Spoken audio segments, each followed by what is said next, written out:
The Ford Ranger is one of Ford's top sellers in the US market. This midsize pickup truck simply delivers what other trucks do not. With its latest generation, Ford made this model more American by injecting that DNA into the model with its muscular appearance and incredible presence. However, the model is not perfect by any means. The Ford Ranger still has some problems that you need to be aware of. So if you want to find out more about them, stay with us while we learn what in the world is going on with the Ford Ranger. Rust problems. Let's start with the first major problem of the Ford Ranger, and that is rust. Rust is a major headache for many Ranger owners. Many owners have reported rusting issues on their 2019 Ford Ranger. These trucks are fairly new and already started to rust out and cause problems for owners. As we could see, this problem affects the welds on the Ford Ranger. This is the area where the rust starts to appear and cause rust issues. This is not normal, and it's probably because of some manufacturing problem that was not detected on time. However, these rust problems are exacerbated in areas where the humidity is high and there's a ton of salt thrown in winter. We're talking about the East Coast. These conditions simply destroy trucks in 10 years or so. Mainly because the ladder frames these trucks are using are rusting out at a great pace. This is why, if you're looking for a used Ford Ranger from this area of the country, we advise that you perform a thorough inspection in order to avoid a rust bucket. By this, we mean inspecting the frame and the body of the truck. This way, you'll be sure that the Ford Ranger you want to purchase is in good condition. Defective O2 Sensor. Now, let's cover another very common problem with the Ford Ranger, and that's the defective O2 sensor. The O2 sensor is also known as the oxygen sensor. This sensor is critical because it measures the exhaust gases that flow out of the exhaust manifold. In V6 engines, you have 4 of these sensors, 2 on each bank. One is upstream and the second is downstream. While on a 2.3-liter EcoBoost, you have only 2 sensors in total, an upstream and a downstream sensor. The upstream sensor is more critical. This is the sensor that is mounted before the catalytic converter. This sensor helps the ECU adjust the air-to-fuel ratio. Whenever this sensor fails, the air-to-fuel ratio will be poor. So there'll be problems like a check engine light, rough idle, misfires, smell of gas, poor fuel economy, and damaged catalytic converter. This is why we advise that you always replace this component on time before the problem gets serious and damages the catalytic converter. A new sensor will cost you a few $100s, while a new catalytic converter could easily cost you a few thousand. Spark plug and coil failures. A problem that is very common with the 2.3-liter EcoBoost engine in the Ford Ranger, the current standard engine in the Ford Ranger, is the frequent spark plug and coil failures. The 2.3-liter EcoBoost is a fairly new engine design that uses something that is known as direct injection. The direct injection system is not something that gasoline engines used previously. This system was brought from diesel engines in order to make the gasoline engine more efficient. However, this system takes its toll on the spark plugs and coils and causes them to fail. These are the main ignition components. The spark plug creates a spark, while the coil sits on top of the spark plug and acts as an electrical transformer.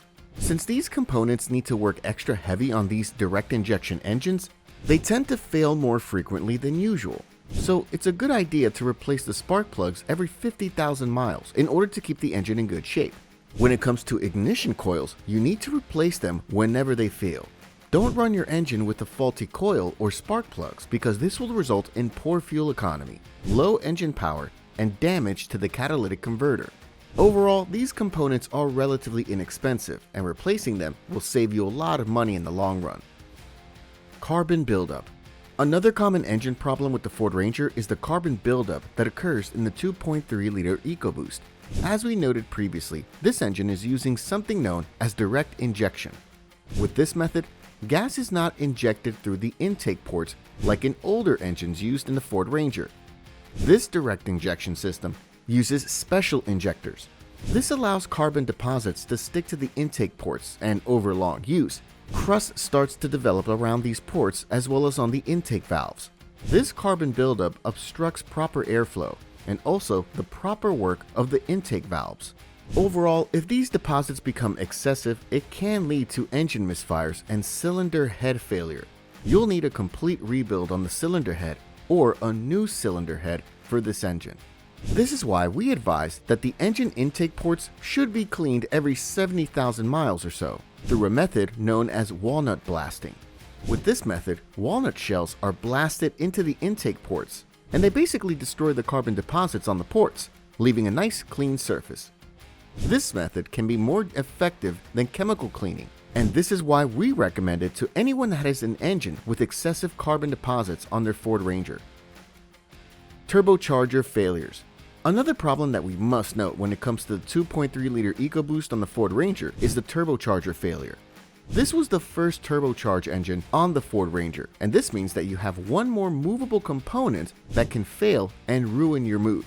The turbo is the component that compresses air and pushes this air in the combustion chamber. This allows the tiny 2.3-liter engine to push more than 300 horsepower.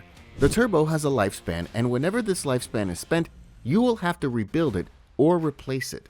Both of these procedures can be somewhat expensive because the procedures are complex and require a skilled rebuilder or a mechanic to sort the problem out.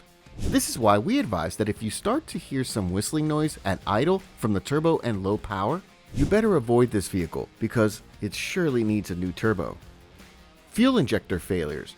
A notorious issue with the new Ford Ranger that we must cover is the fuel injector failure. We previously noted that this engine uses a direct injection system. So what this means is the fact that you have a high pressure fuel pump and some very sophisticated injectors. These injectors are not the typical injectors found on older Ford Ranger models. These new injectors are very advanced and also very expensive. These injectors tend to fail and cause problems on higher miles. Whenever you replace one, you'll also have to reprogram the computer for this injector.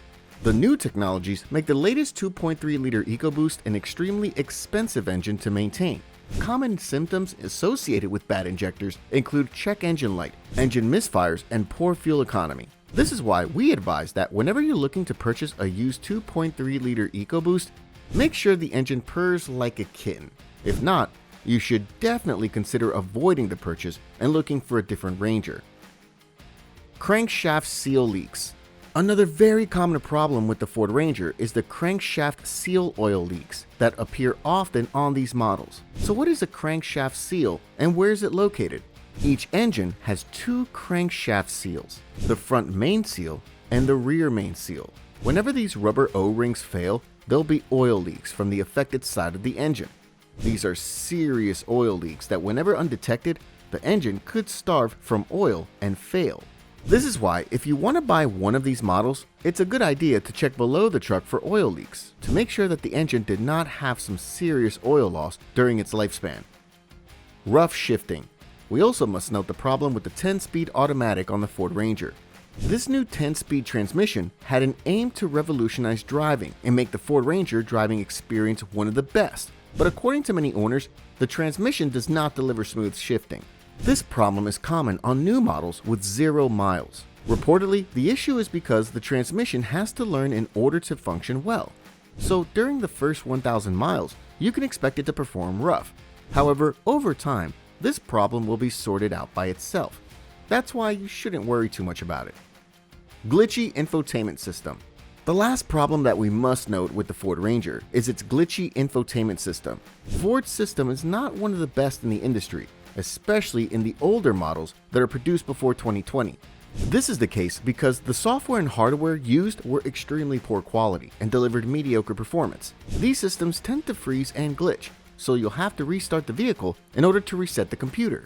Overall, not a great experience. This is why, if you care about infotainment, you should choose only the latest generation of the Ford Ranger. This model has had many of the infotainment problems patched, and there are no major issues with it.